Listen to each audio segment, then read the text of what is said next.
Uunahan ko na nga kayo mga Marikoy. Wala talaga akong pera, wala akong datong. So ayan na nga, at baka sabihin nyo, is tinitipid ko si baby ko. Ayan, for today's video nga mga Marikoy, is gagawan ko ng pajama si baby kasi nga kawawang kawawa na yung pajama niya mga Marikoy kasi nga yung pajama niya is yung newborn pa siya. At dahil nga marami naman akong pajama na hindi talaga nagagamit mga Marikoy and meron namang pajama na maluwag na talaga. So ayan na nga mga Marikoy, gawin ko na nga lang na pajama na baby. Kaysa naman itapon ko, diba? Baka sabihin nyo naman na tinitipid ko ang baby ko mga Marikoy. Wala talaga akong datsyong, wala akong datong na marami mga Marikoy. And since mabilis lang naman lumaki ang mga bata, pwede na to kasi nga syempre baka mapaglakihan lang ng mga bata. Isayang lang naman kung bumili pa ako ng marami. Since batang-bata pa naman si baby, is okay lang naman ang ganito mga Marikoy. Anyway mga Marikoy, so ayan na nga, ginupit ko na ng walang kaabog-abog itong mga pajama na to. And mamaya sasabihin na naman ni daddy, ayan, nagupit ka na naman, baka maubos yung mga damit natin. Sa totoo lang mga Marikoy, wala talaga akong sinusunod na pattern. Ay talagang freestyle to mga Marikoy, freestyle. So ang ginagawa ko lang mga Marikoy is talagang tantiameter. So ayan na nga, ini-imagine ko lang yung haba ng paa ni baby. And ayun, yung paggupit ko is hanggang doon lang din mga Marikoy. So after ko ngang gupitin yung dalawang pajama mga Marikoy is ayan, sinimulan ko nang tahiin. Syempre, tatahiin natin ng maayos para naman kahit papano is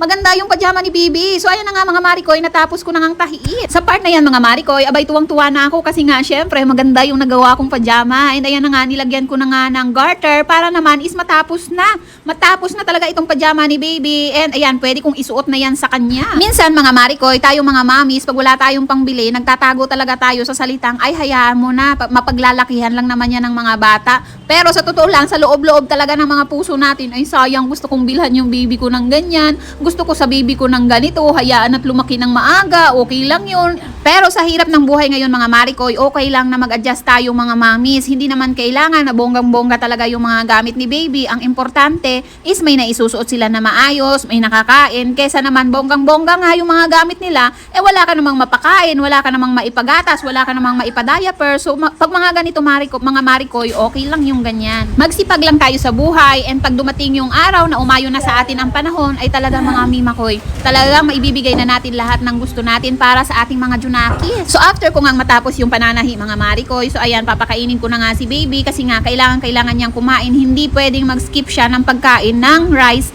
kasi nga ayan mga Marikoy, kagagaling lang niya sa sakit and kailangan makabawi yung katawan niya kasi nga ang baba talaga ng timbang ng batang ito mga Marikoy. Mabuti nga sa ngayon is lumakas-lakas na talaga yung pagkain niya and hindi na siya nag-iiyak kapag kumakain and hindi na niya niluluwa. So ayun na nga mga Marikoy, and hanggang dito na lang. Ayan na yung pajama, pinasuot ko na kay baby and talagang tuwang-tuwa yung daddy niya kasi bumagay daw sa baby namin and talaga namang maayos yung pagkakatahi ko mga Marikoy. O diba, hindi mo aakalaing tinahi ko lang yan. So hanggang dito na lang mga Marikoy. Salamat sa inyong panunood.